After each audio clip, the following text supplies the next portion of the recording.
Good morning बच्चों। अध्याय 2 वर्ण विचार।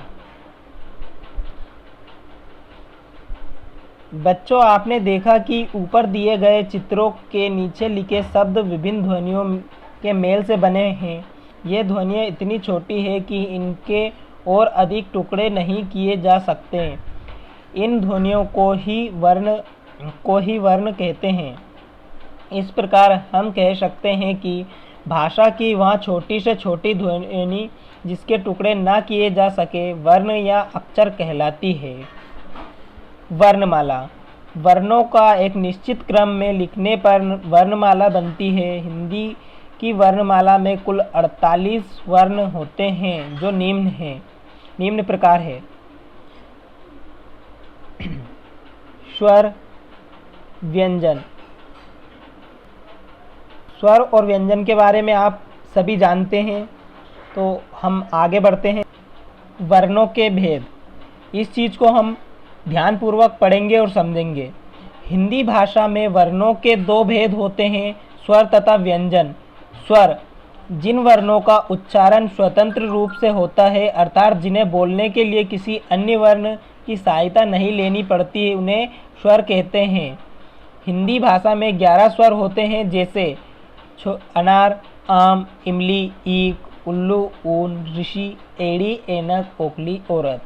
उच्चारण की दृष्टि से स्वर 3 प्रकार के होते हैं, हर्ष स्वर, दीर्घ स्वर तथा प्लुप्त स्वर। ह्रस्व स्वर, जिन स्वरों के उच्चारण में बहुत कम समय लगता है, उन्हें ह्रस्व स्वर कहते हैं। इनकी संख्या 4 है, आ, ई, उ, ऋषि। दीर्घ स्वर, जिन स्वरों के उच्चारण में ह्रस्व स्वरों की अपेक्षा दोगुना समय लगता है, उन्हें दीर्घ स्वर कहते हैं। इनकी संख्या 7 है, आ, ई, उ, एड़ी, ऐनक, ओखली, औरत। प्लुत स्वर, जिन स्वरों के उच्चारण में ह्रस्व स्वरों से तिगुना समय लगता है, उन्हें प्लुत स्वर कहते हैं, जैसे ओम, रम। स्वरों की मात्राएं, जब स्वर का व्यंजनों के साथ मेल होता है तो स्वरों का रूप बदल जाता है। स्वरों के इस बदलते हुए रूप को ही मात्रा कहते हैं। अ स्वर की कोई मात्रा नहीं होती। स्वर की मात्राएं निम्न प्रकार है। यहाँ पर आप स्वर की मात्राएं देख सकते हैं। ये ना है, ना में ना प्लस अ मिलाकर ना हुआ। इस प्रकार आप ये स्वर की मात्राएं देख सकते हैं।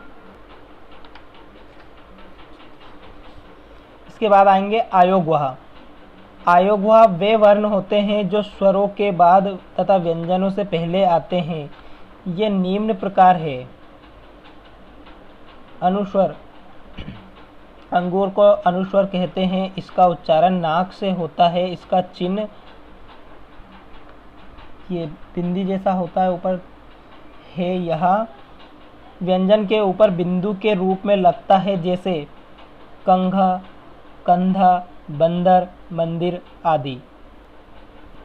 अनुनासिक, अंगा को अनुनासिक कहते हैं। इसका उच्चारण नाक तथा मुख दोनों के एक साथ होता है। इसको चंद्र बिंदु भी कहते हैं। इसका चिन्ह एक चंद्र बिंदु जैसा होता है। यहाँ भी व्यंजन के ऊपर लगता है, जैसे सांप, पाँच, दांत, आँख आदि। विसर्ग, विसर्ग कहते हैं। इसका उच्चारण आधे ह की भांति होता है। इसका चिन्ह ये 2 बिंदी जैसा होता है।